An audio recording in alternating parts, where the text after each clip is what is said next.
Enjoy a seat at the table and good company, where great conversations and meaningful discussions happen. That what really makes a dinner party great isn't the food. It's the people sitting around the table engaging in lively discussions. And Good Company offers the opportunity to watch meaningful conversations unfold and as they happen. I am here with Andrew Hoffman, who has recently announced he is stepping down as the Executive Director of NeighborLink Fort Wayne. Welcome. Thank you. Good morning. So let's start with that now you've been involved with the organization for 15 years. Yeah, that's right. But after 13 years, you're stepping down from your position. So let's take a little stroll down memory lane a little bit. Let's talk about how you got to NeighborLink and you talk about your desire to integrate your faith, vocation, and personal life. Yeah.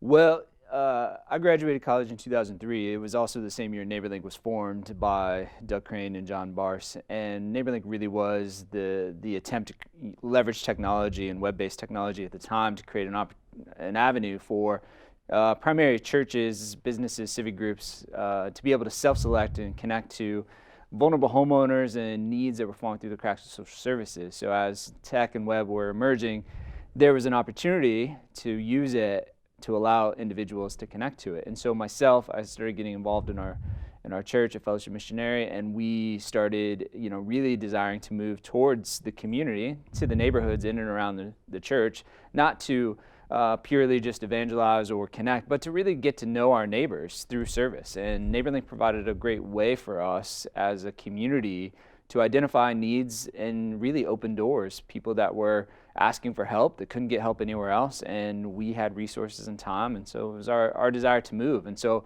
I started by just showing up as a volunteer like you would anywhere else. Somebody at your workplace says, hey, let's go do something, let's volunteer, and you sign up and you show up and you start mowing grass. And a few months later, I'm starting to be asked to take on my own projects, and within a year or so, I was overseeing what we called Go Days, which were just a monthly service-based activity where we would mobilize anywhere from 50 to 200 people a month. And so it was through that experience that, one, I began to engage in volunteerism and service in this capacity through NeighborLink, but also beginning to see how the systems and mobilization works and what it really takes to move people from point A to B or move from intent to action, and got to see the injustices that NeighborLink really steps into, like what the core of the work was. And so after meeting a few neighbors and taking on projects myself and standing on their doorstep and hearing how life circumstances have just been complicated for them, it wasn't making a whole bunch of choices, it was them trying to live their best life, and sickness or a heart attack or a son's medical issue that disrupted life to the place where they were trying to survive, and their home, which just started deteriorating around them, and their community kind of fell short. And so my time at NeighborLink really started as a volunteer, and the more that I got involved, the more that I began to wrestle with, like, what does my time look like? How can I know that there's neighbors going with needs that are unmet? In my early 20s, you get out of school, you do your first job or so, you're trying to figure out who you are professionally. And I started off in advertising and loved it and worked for a couple of great firms, but I was just like, there's got to be something more work-wise. And so it was life and vocation and what I'm learning through faith through that, because this is complicated work. And the more you get involved in it, the bigger questions you have. And for me, really wrestling with my faith in that. So I kind of say in like 26, life and vocation and purpose were all kind of crashing together, where I had to make a decision, where I felt like I could make a decision. And you talk about that it's complicated work, but the idea of it is so simple. Yeah. I mean, it really is just neighbors helping neighbors and being neighborly. And you actually were able to increase in your 13 years, the number of projects from 100 to over 1,300 a year. And you also increased the operating budget by 15 times, and you were able to really develop and have a full-time staff and commitment. And then you've also been able to facilitate increasing your volunteer base to 3,000. Yeah. So, I mean, you've done really good work in terms of creating it, but the idea is so simple. Yeah. Yet it is complicated. So, in your mind, what do you think defines being a good neighbor? It's so many things. I really reflect and try to simplify that down. I think what the essence of being a good neighbor is recognizing your place around you and being intentional and getting to know who your neighbors are. It doesn't mean that you have to be good friends with everyone. It doesn't mean you have to go overboard, but it's taking the intentional time to get to know who they are, getting to know their names, exchanging phone numbers, opening your house up to them, or serving and being aware. I think ultimately when we see the best neighbors around us, it is those neighbors that are intentional, and they're typically doing something that everyone sees, but no one is doing anything about it. It is the neighbor who you see walk their dog with a Walmart bag and they're picking up trash every day. Mm-hmm. And you see it because you also see the trash laying around. And you're like, man, somebody should do that, or I got to come back to that. But it's those neighbors who are intentionally doing something about it that you reflect on and say, man, that is a great neighbor. They're doing something. Now, you use this word intentional a lot, but how do you define that? Does that mean that is that you say, okay, I'm going to allocate time to do something, or is it just being thoughtful or aware? What do you think it means to be intentional in your acts of service? I think the basic is, are you mindful?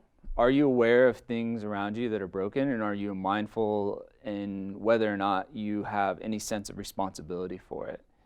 And it is intentional because no one really loves picking up trash, yet we see it on our sidewalk. It takes an intentional act to bend down and pick that up.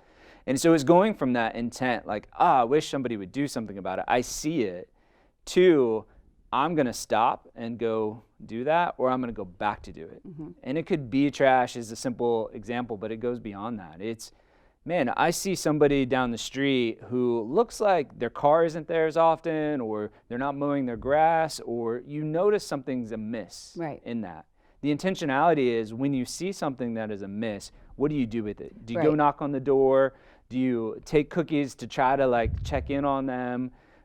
Those kind of things. Do you think that the hesitancy for people to want to check in or do something about it is because they don't want to appear nosy, or they don't want to get involved, or from the standpoint that the majority of us don't know our neighbors?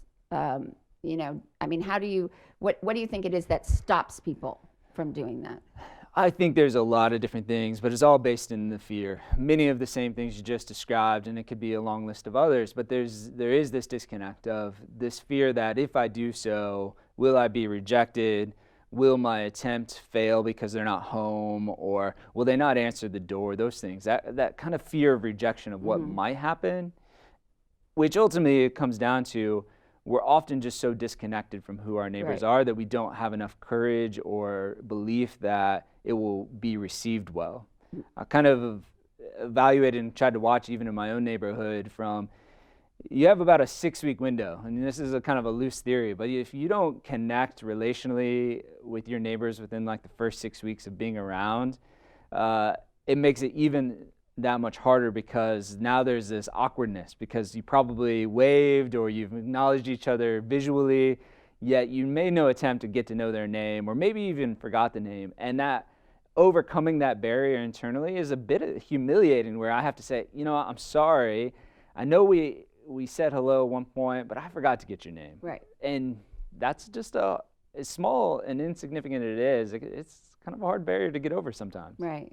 And before we sort of unpack what you've learned about neighborhoods and building integrated neighborhoods from the work, but what I also thought was really interesting was looking at the types of projects and in where you completed projects for 2020 and 2019. And really, in 2020, despite the pandemic, you still were able to complete 1,293 projects. Yeah. And I thought was interesting was it really is all over the city, the zip codes from, the 06 to the 46825, all over. But what I thought was really interesting was the type of projects that homeowners needed help with. And they really were sort of exterior painting, or just the wheelchair ramp or build or improvements, to general yard work or snow removal. Yeah. So, or just a handyman to help change some light bulbs. Yeah. Or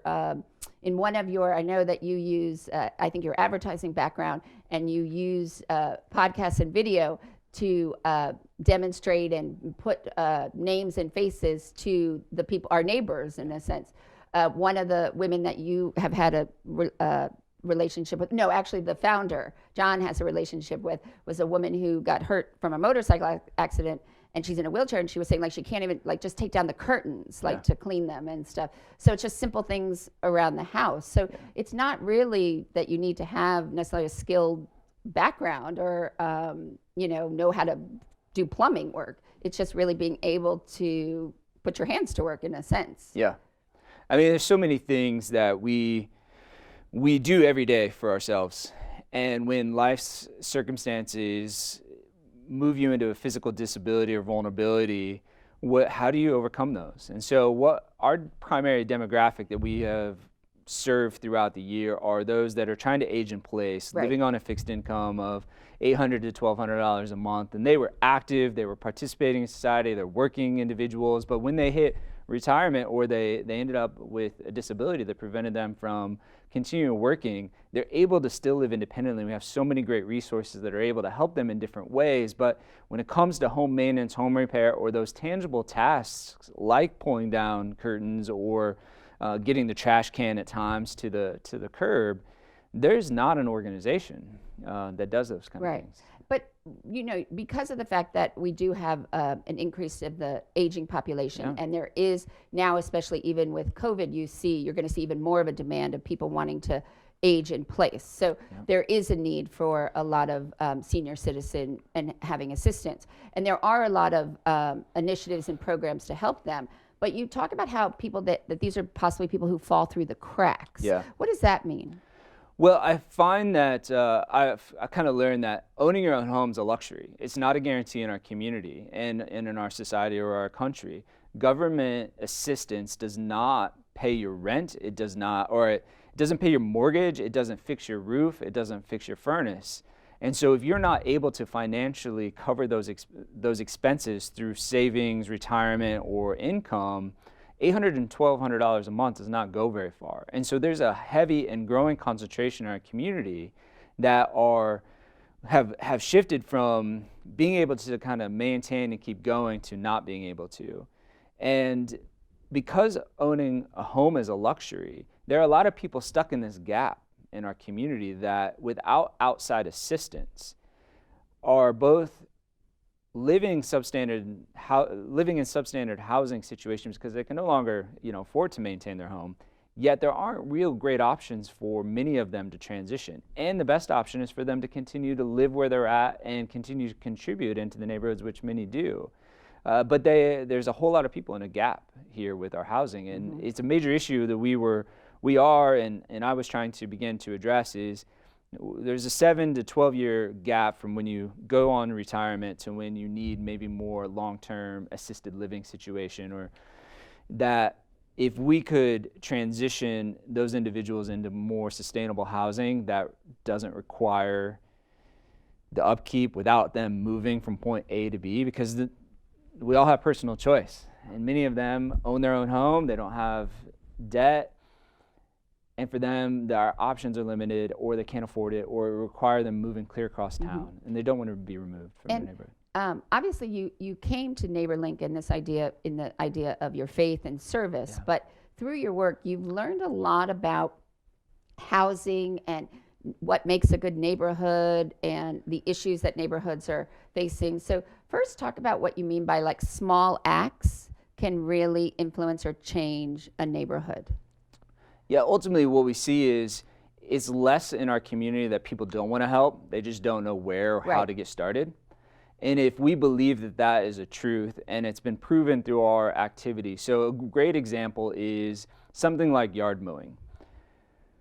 Right? Didn't everybody used to just? I mean, you just hired the kids down the street to come and mow your lawn. Sure, or somebody went and took care of it. Kids aren't doing those kinds of jobs anymore. They're either not doing them, they're not entrepreneurial enough. The disconnection among neighbors prevents, who knows who. Right. It is not advantageous for somebody that is living in a vulnerable state to express their vulnerability in the neighborhood without fear of being taken advantage of. So there's lots of factors. But when a volunteer at NeighborLink moves towards that project, it may take 45 minutes, and that one project may make an immediate improvement, but a week later, grass is gonna grow, and it's an ongoing need. So if that volunteer doesn't commit long term, it may be a short thing. But what we've seen is that NeighborLink is such a disruption in the neighborhood, because on your block or in your neighborhood, you see what's happening and what's fixed or what's not happening. And so when you see somebody moving towards and solving a problem that the community knows isn't being met, you start to get more questions of like, oh, somebody got their grass mowed, and we've been wondering if they're ever going to do that. Now that happened. And if that volunteer starts going back over and over, it creates a disruption, because that person is also a stranger in that neighborhood.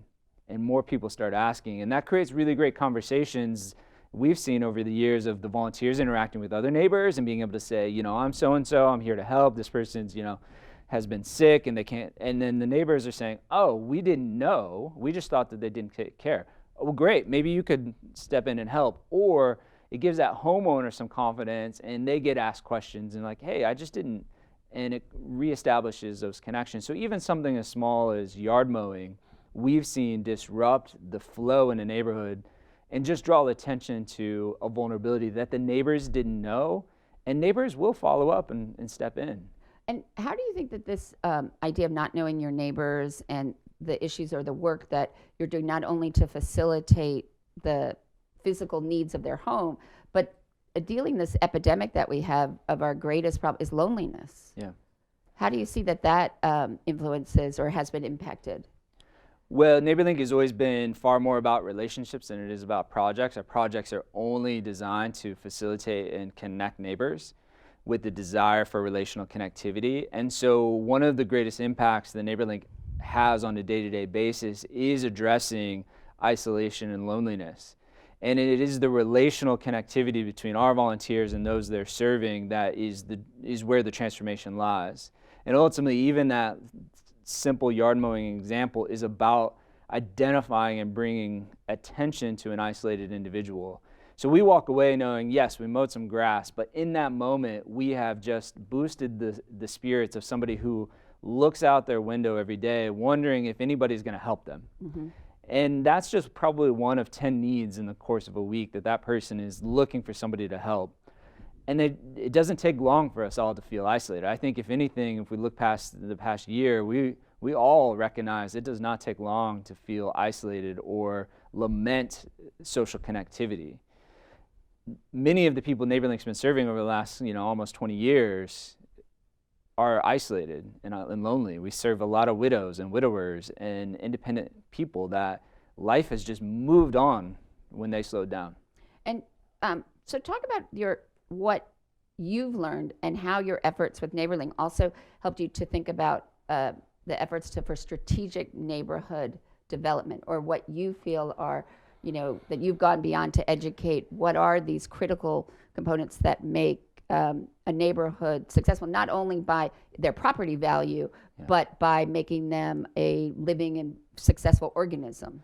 Yeah, so many elements to this. I got involved with an organization called Christian Community Development Association. I remember distinctly when I was first getting involved in this mix, they always said it takes 7 to 10 years of you being actively living in a neighborhood in order to understand the issues facing that neighborhood, especially if your desire is to do community development.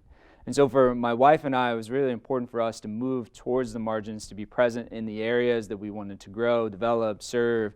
And so relocation and radical redistribution means us moving towards that. And I always thought, like, man, 7 to 10 years, really? And having been in a neighborhood now for 12 years, it is just now that we really feel like we have a good understanding of what it will take for our general area to transform in any positive ways. It takes being present in these areas to where your house gets broken into, or you see people passing out on the street, to understand like how complicated or how nuanced this is. And so when we look at this, it's about proximity. The issues facing our community are not going to be met by a handful of organizations. It's going to be because we are all playing some sort of role in it. And it's a journey. Every day you learn something new, you're open to it, you move in faith towards different decisions and different directions, and out of that constant moving towards it, you just begin to learn and hope. And so what we've seen in NeighborLink is there are a certain number of things that neighbors and volunteers will do for each other. Mowing grass, maybe I'll help paint a house, but there's a limitation. Putting a roof on, that's a whole nother ballgame. We see it and we have volunteers do it, but not at the scale that it needs to transform that neighborhood. But that you've also then created a Kickstarter campaign where you've raised over $100,000 to assist with those kinds of projects, right? Yeah, we learned that people want to be a part of good things. And if you have a committed team of volunteers and you have a story, people will want to be a part of it. And so we started doing crowdfunding 7-8 years ago through our own platform, and routinely have 50 to 100 donors on every project, donate and fund a roof replacement in a couple of hours. But I want to backtrack a little bit to talk about your own neighborhood. Yeah. So what, you said it took you, you've been there 12 years to learn.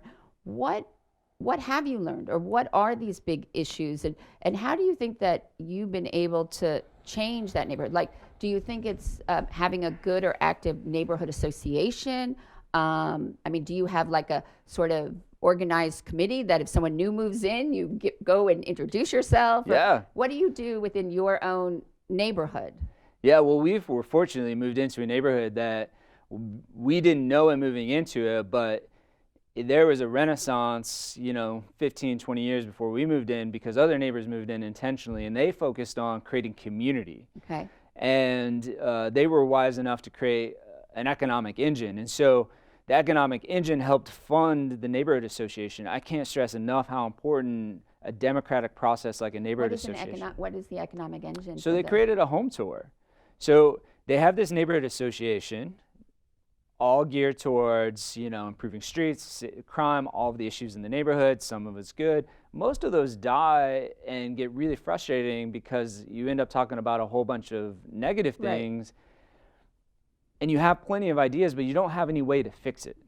The city isn't going to every neighborhood association with $5,000 a year and say, be an active neighborhood association. Although they do have grants and things that you can apply for. Yeah, they're complicated. You gotta know. You gotta put extra time and energy into it. Right. All stuff outside of life and in your vocation. But this neighborhood association really put a lot of time into that. And I've kind of studied and observed that the neighborhoods that are really thriving, that we would say in our community are thriving, have created an economic engine like a home tour, a home and garden tour, or Christmas tree sales or whatever, that gives them resources to make improvements in the direction of their ideas.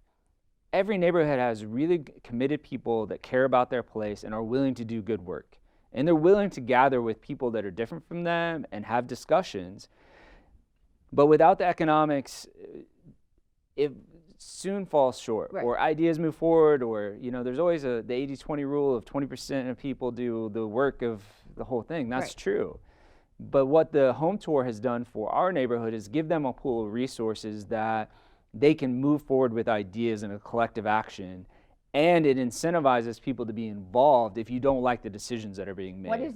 Now I of course have to ask, what neighborhood do you live in? We live in Williams Woodland Park. Okay. So just South Central, a small neighborhood that has a home tour. It's a kind of a historic neighborhood in the midst of, surrounding margins around it. And don't you think also, in part, going back to NeighborLink, you also have to make it easy for people to be able to find projects or to do things. So one of the things, like with NeighborLink, is the way that you've used technology to connect people is that you list projects, and that could be something that, like, if you're just looking to do something with an afternoon with your kids, or something close to home, or maybe something that's only going to take 30 minutes, you can go on the site and even search for projects based on those kinds of requirements, correct? Yeah, NeighborLink's just a continuation of NeighborLink's fundamentally a communication organization, and so we're trying to give voice to those that have tried to get help elsewhere, and instead of saying no, we say maybe, put your information, we're going to make it available. We have, during the summer months anymore, we'll have upwards of 600, 700 available projects all over Fort Wayne of all different various skill size.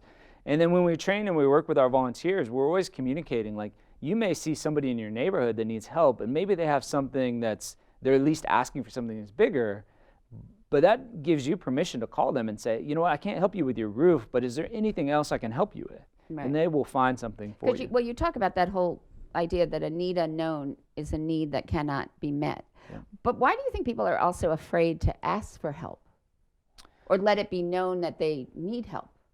Well, I think vulnerability is a hard thing. I don't think as a culture and a society that we celebrate vulnerability enough and say it's okay. And that comes from a self-reflection of saying we all have vulnerabilities and we all have strengths.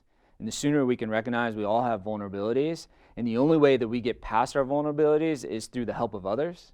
And so if we look at our vulnerabilities and look at how we've gotten over whatever the issue is in our life, temporary or long-term, and recognize it was other people stepping into that, the sooner we can recognize that process and create a culture where vulnerability is okay, then we're not going to see major progress in people asking for help.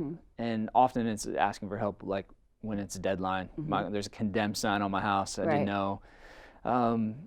And so it's this combination around vulnerabilities and strengths. And one of the great things about NeighborLink, and it's been true in my life and in our staff life, we feel like, I look at and reflect on 13 years, I've been impacted and transformed more by the way the people I've tried to help have loved me through the process than what I feel like I've done. So tell me some of the simplest things that you've done that have had the most meaning, or an example of some of the more meaningful relationships that you've established. I think some of the most meaningful things that I have is just having simple phone calls with individuals.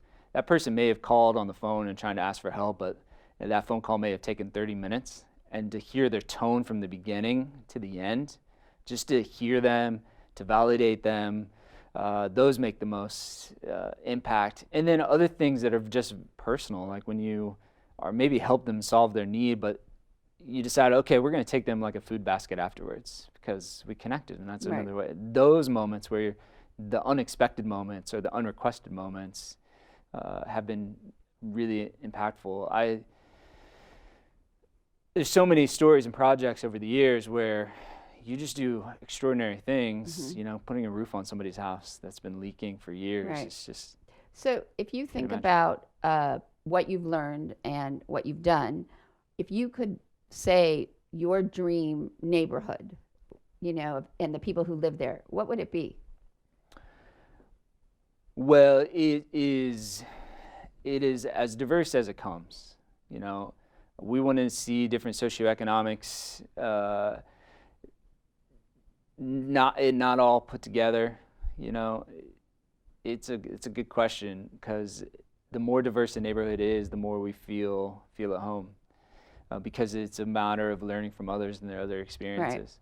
Do you also think that, like, they've talked a lot about like these pocket communities or multi-generational communities, or even going back to having front porches and putting the cars and garages behind the houses? I mean, do you think that those kinds of things are important? Yeah, we've benefited. We've benefited from that kind of neighborhood for the last 12 or 13 years, and couldn't imagine living in any other style of neighborhood. We would even choose different housing or smaller housing or lack of amenities in order to be in a community where you see neighbors walking their dogs and sitting on the front porch. I think that people can't underestimate the walking dogs. Because, I mean, like, where I live, I mean, I know all the people who have dogs. I may not know their names. I know their dogs' names. And my dog also, he's very cute. So people want to know, they want to pet him. They want to know what kind of dog he is. And then I start talking to them. And it's actually how I connected with a lot of homeless who hang out in the Headwaters Park behind Okay. where I live, because they would see the dog, and then Yeah. I would start talking to them, and you get to know them, and then they know the dog's name, and then they'll see him the next day, and that becomes a way that you can also connect within a community. Absolutely. And I think also kids can do that as well, as serve as that connection. I mean, do you think that, like in your neighborhood, do they allow kids to go out and play by themselves and interact with their friends, or is there still that fear of letting kids, ride their bikes and roam around? Yeah, we have a neighborhood with a lot of young kids. Every family kind of enters that in differently. Our kids play in the front yard more than the backyard.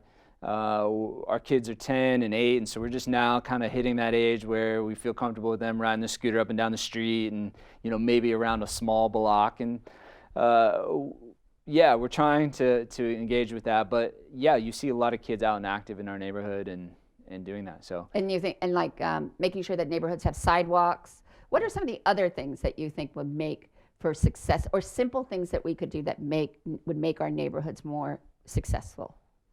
Well, ultimately, I think creating resources for neighbors to be able to move forward on ideas. Many of them have shared ideas. They're not all selfish-oriented ideas. They have shared improvement ideas.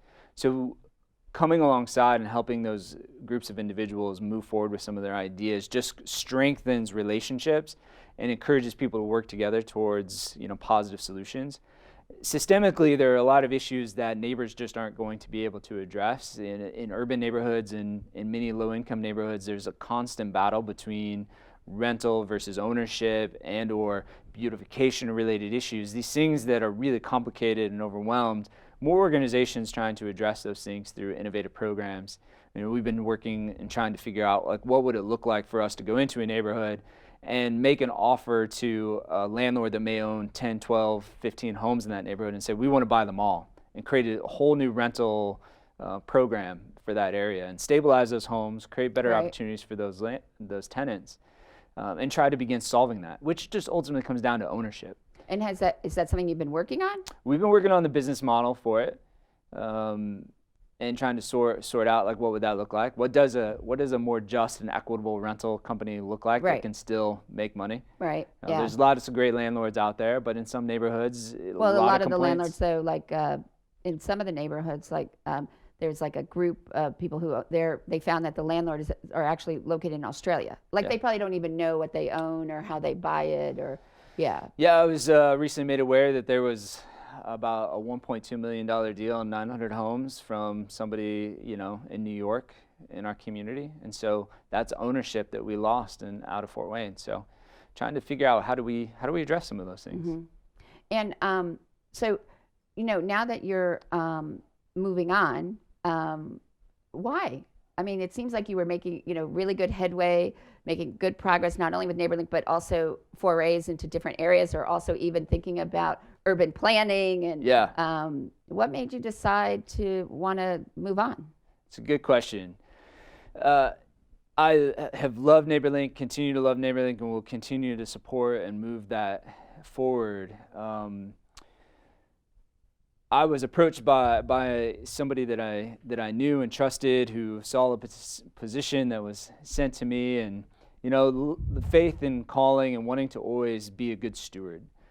I came into NeighborLink, I didn't start it, I've owned it, but I've always just felt like I'm a steward of the organization. And being a good steward of it, it really recognizes this is mine to hold, to create, to develop, to grow, but to hold on loosely and evaluate whether or not I still sense that this is mine to steward. And so I have a regular practice on a year-to-year basis of what is the new word, what should we be focused on, and the new word for yourself, or the new word for the organization? Okay, so what's the word for this year? Well, are you sure it's not unity that we all learned a couple days ago? Yeah, it's continue to go deeper and focus on the core of our work. But also, I think looking at that, you really, through your work, you became aware of all of these other issues that are even greater or beyond just the purpose of your organization, in a sense. But what I think is interesting, so you are going to work on, it's a startup, and it's a faith-driven organization called Synapses, right? Synapses, yeah. Synapses, and the idea is to help on a global basis faith-driven entrepreneurs grow companies that can change the world. So maybe one of those will be in the area of housing, or looking at how to build better rental kind of entities. But I'm interested to know, why is faith so important to you and what you do? Like, where did that come from? Yeah, throughout the Old Testament, God really calls us to love the widows, the orphans, the immigrants, the aliens of the world. It is an outflow of who I'm trying to become and learn. And throughout New Testament, God calls us to be disciples and followers. And it's a matter of, will you follow me? And God was always, and Jesus was always moving towards the margins, moving towards those that society was outcasting. And to be present, to eat with them, to break bread, to serve, to offer truth and hope. But it was moving towards to be proximate. And so part of my journey is always trying to move proximate in an obedience to following. I've been given the resources, I've been given the education, the way that I have learned, all comes out of an outflowing of that discipleship move. But why do you think, do you think that because even the new position or NeighborLink, because it is sort of faith-based or does have a religious element to it? I mean, like at the end of, I guess, each project, you do come together and pray. Do you think that has maybe not made it as inclusive for people who maybe aren't, not faith-based, who would want to get involved? Or why do you think we need to have these organizations that are faith-based instead of just, the golden rule kind of thing? Well, we've created space for all of that at NeighborLink. NeighborLink is a faith-based organization, and is the motivation of why we do it. But over my tenure, we've tried to create an inclusive community that anybody can ask for help, and anyone can engage and take on projects, no matter their faith, their background, their intent. And so we have grown and scaled because we've created an environment to where businesses and civic groups and different faith backgrounds who all have a motivation to incorporate service and kindness and grace towards others, to be able to find a project and move in their direction.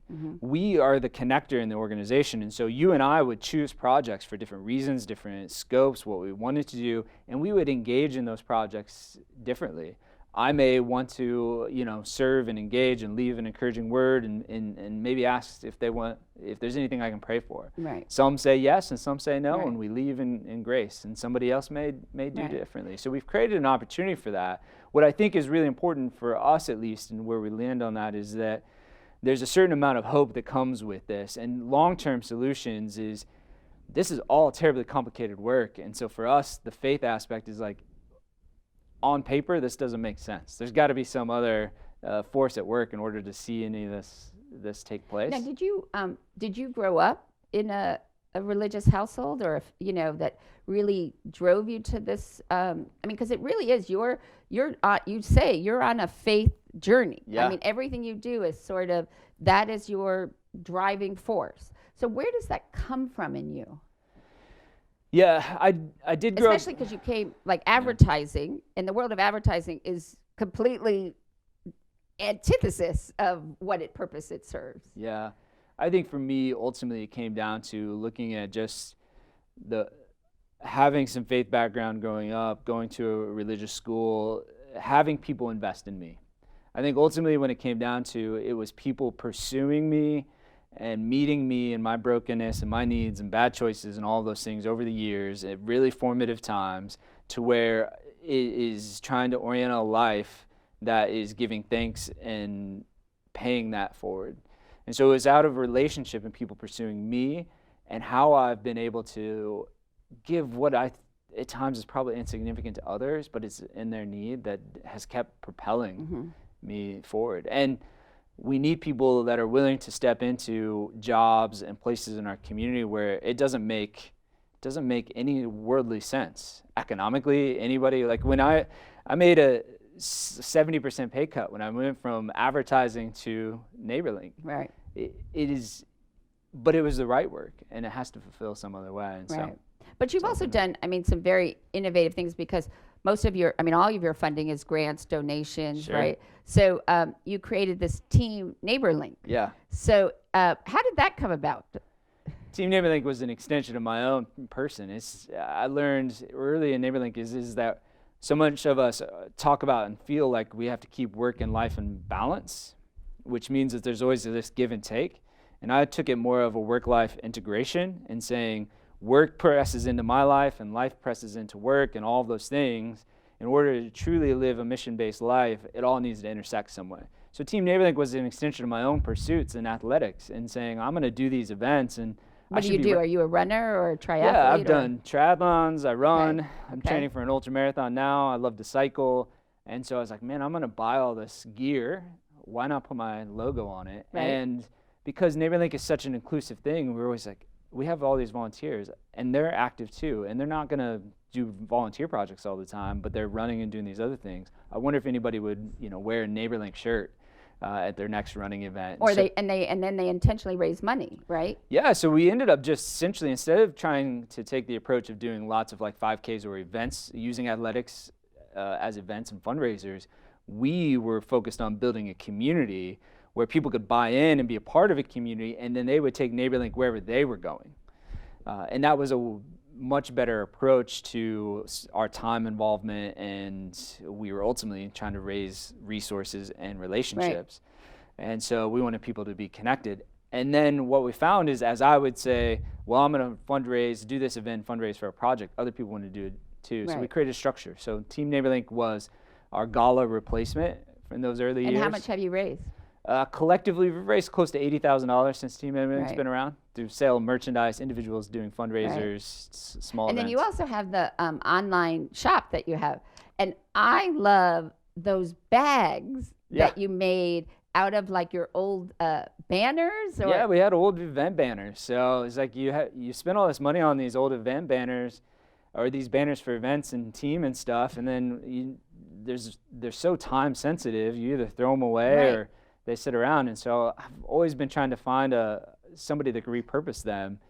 And it's not a new idea to me. I've seen it done elsewhere, and finally found a seamstress that had a machine that was capable of doing it and turned them into bags. So we turned. Right, but now you could also turn that into a business in a sense, because you could get other organization or the woman that you found seamstress. I was like, I need to get her name, but they could get from all these events because they're really great. Yeah. I mean, and then she could do different styles. Sure. Yeah, I thought that was really smart, and that makes sense. But then again, that's another way to think about using things from the community and engaging. And so I think that was really, and I think it shows also that you can give in different ways. Yeah. That people, because some people are working and they have kids and they can't, but they do run, and then they can, for every one video I saw was a gentleman who give me $1 for every mile that I run. Yeah. And so his plan was to run, I think, 1,300 miles in a year. Yep. And he said it's just, a fun way, and then people keep track and engagement. And but it's also finding ways, like there's one app that you can, for the miles that you walk your dog, and then you can pick what, charity. But again, I think one of the things also is making these easy, but also how technology has allowed for a lot of these things and connections to happen. Yeah. People want to be a part of good. They want their time to matter. Right. We all want to matter in some way. NeighborLink, and my goal has always been trying to say point A to point B is a long journey, and we just got to keep taking steps. And so anytime that I can create opportunities or empower and encourage other people to move forward with their ideas and begin doing it. So the guy that ran 1,300 miles, that's his idea. Right. My goal is to support him, encourage him, and make sure he moves in that direction. If he only gets 700, it doesn't matter. You moved on an idea that you came up with that you think can improve the community. And it's the spirit change and the heart change that happens in order to move them from that to taking on some projects. And But you also talk about it's the mobilization, but there's a structure to it. I mean, part of it is giving a structure to these things, because like you said, you may mow their lawn once, but in 3 weeks, it's going to need to be mowed again. So creating that structure for opportunity or interaction. And you've also used that to sort of create expanding NeighborLink into other cities. Yep. So you've been in, you formed that endeavor in 2008. Yep. And you've helped 15 cities launch some NeighborLinks. Now, some have continued and some haven't. And one of the things that, talk about the idea of why some of them, the life cycle, like why isn't once you create it, like even here, how you have to continue to nurture it and pay attention to it to continue to get it to thrive. Yeah, well, we did start reproducing, and we've tried to create models that are reproducible and give anything and make it available to any other community that wants to get up and going. We are launching, anytime we launch a new NeighborLink, they're creating their own separate 501c3 with their own leadership and board of directors. And so there's a lot of work that goes into creating structures, keeping board members engaged, doing the fundraising, doing the communication, identifying and working with partners. And those are all people-oriented work. And most of the other cities are starting with little to no budget, and it's a volunteer effort that's up and going. And we make sure that they have all that they can get done to get started before we launch them to make sure they have success. And different communities respond differently to the organization and need. And frankly, NeighborLink succeeded because we had a couple of really core donors that are still invested, but invested in those first 10 years, year after year, in a significant way to cover the operations. And it was necessary for many grassroots organizations that make it past that 10, 12-year mark to where you can begin getting other grants, you've proven your model, those kind of things. And without that, it's really hard to get some of these things up and going. Well, but don't you think also in so your new endeavor, so it's synapsis? Synapsis, yeah. Synapsis. It's a tough word. So what does that mean?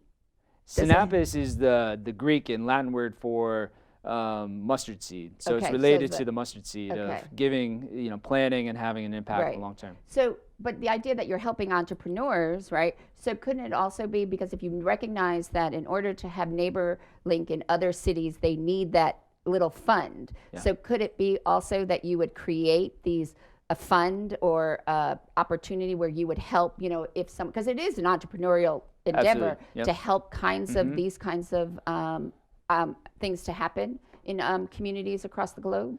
Yeah, absolutely. The NeighborLink network, the model of reproduction, we went from one city to 11 cities in about 4 years. And we really got to a pivot point where we knew that the organization was going to need to take a lot more money in order to grow and support those organizations. And so at the same time we were growing locally, and we kind of pulled back on the network.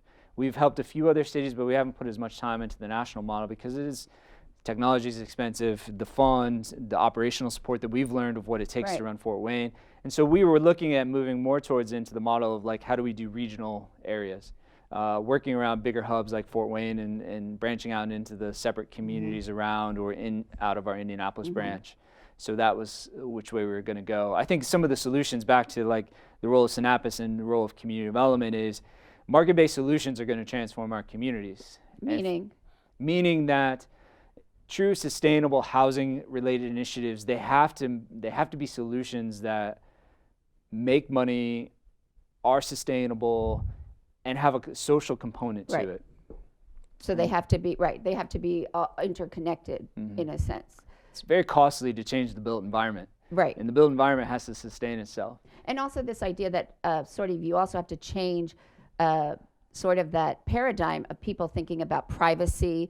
And also, I always think when I think about all these, the millennials, and they don't feel like they need to own things, like they can rent a car when they need one, they'll even rent a dress or wedding gown. Yeah, sure. I always think there should be a library where you can rent a lawnmower or a leaf blower or, so you can because you don't need it every day and the rest of the time it sits in your garage, or create a network where even through NeighborLink that you could, you could rent it from somebody because, owning a mower is expensive. So I always think, if I had a mower, I would want to, I only need it one day out of 30, 9 other days. Can I rent it out? Or, sure. But again, there has to be that network of people being able to know where they are and get to them. But I think also that kinds of things of building that it doesn't only have to be yours in a sense, I think would be really helpful to communities and to ownership of, but I think it's a big mind shift as well. But I think that millennials starting to realize that, they don't feel like they need to own everything. Yeah. Takes a lot of relational integrity with one another in order to share our stuff. Right. it's one thing to use an online system or even a tool rental facility like Do It Best or somewhere where you can go and you can rent the tool. It's designed, it's got a marketplace perspective, and there's not a relational integrity. When we come to sharing stuff in a community, what we found, we've got $20,000 worth of tools that are available to any of our volunteers. It takes relational connectivity and trust in that. And so there's plenty of opportunity to really build the infrastructure in the neighborhood to create those opportunities and make sure that there's relational connectivity. Well, so I think people also can you find could it. do that even with kids' toys and kids' clothing. But I think that we have to like rethink about how we really, from the get-go, about a neighborhood. Because we used to rely on, like libraries, like those lending things. And some people have created like lending toy libraries and stuff. But I just think sometimes it's that people can't mow their lawn or rake up the leaves because the tools you need are expensive. Sure. So if we can also, and I think that also getting developers, like you were talking about, when they come in and create a new what I call false neighborhoods, because they don't really have what I think a neighborhood should have. But, even developers thinking of maybe even putting like a communal garage where people could store or, come together for putting certain tools or things, or bicycles that kids outgrow, or or if they're downsizing. I mean, it frustrates me beyond belief every time I drive around and I see perfectly good furniture put out on the corner. Yeah. In New York, that's how a lot of people furnish their apartments. Sure. But here it's like expected just to be picked up with the garbage. Yeah. So with everything you've learned and all that you've done, what do you hope NeighborLink will continue to do? And where do you see its future going? Well, I'm confident that the team that will stay and the future director and the board will stay committed to serving vulnerable neighbors. The volume of requests that come through our phone and through our website every year just keeps growing. And so there's such a demand to come alongside people trying to age in place to solve these tangible needs, to stabilize their living situation. So I know that we'll continue to get to 1,500, 2,000 projects, 2,500 projects completed a year in order to stabilize. But beyond that, I think that there's some real opportunities to continue pushing towards what are the sustainable solutions? How do we stabilize neighborhoods in ways that really give those opportunities, those individuals opportunities to find sustainable housing without having to disrupt their life to do so, while as supporting and keep empowering neighborhood associations and collective of people that live there, that are owners and desire the best, to be able to move forward with their ideas. Right.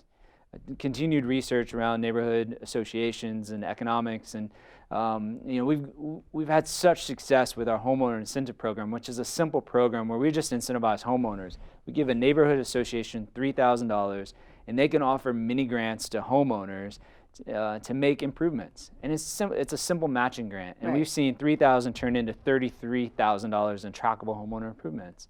So it's a small way, continue coming up with those ideas in order to just keep the ball moving in a positive direction. You probably never thought that from that one small project you did that you're now taking on and trying to find solutions to bigger problems. So. Yeah, it all goes back to that. Really, one of the first projects, I met a woman named Jean who needed her house painted, and she was dealing with code violations and things that were beyond me. And I was like, I'm gonna keep helping paint your house. And then I had to come back and mow grass, and then neighbors stepped in, and so it's just been a progression that. Yep, that's great. It's been part of a journey. And I have a feeling that NeighborLink will be reaching out to you in your new to help them continue and put some of these entrepreneurial ideas into make them happen. Well, I'm excited to go learn and continue to contribute any way that I can. And it is, for now, you are going to remain in the community, correct? That's right. Right. We'll stay Because you local love your for now. neighborhood. Yeah. So at the end of each And Good Company program, I ask guests the same 12 questions that French novelist Marcel Proust popularized from a Victorian parlor game. Okay. And they are believed that when you answer these questions, you're going to reveal your true nature. Oh, goodness. What is your favorite word? Community. What is your least favorite word?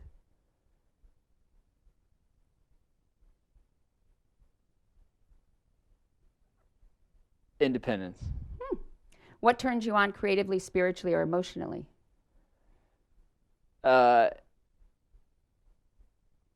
Personal, like self-expression, like creative expression. Just What turns you off creatively, spiritually, or emotionally?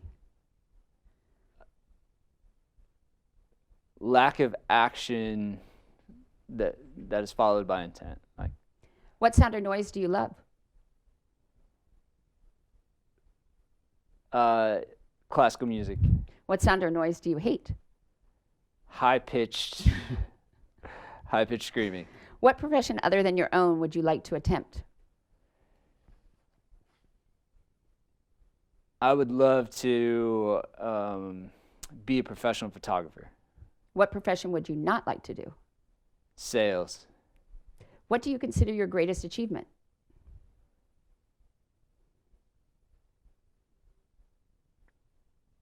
Oh my goodness. Having a beautiful family. Who, living or dead, would you most like to have a conversation with? Barack Obama. How would you like to die? Doing something I love. If heaven exists, what would you like to hear God say when you arrive at the pearly gates? Good and faithful servant.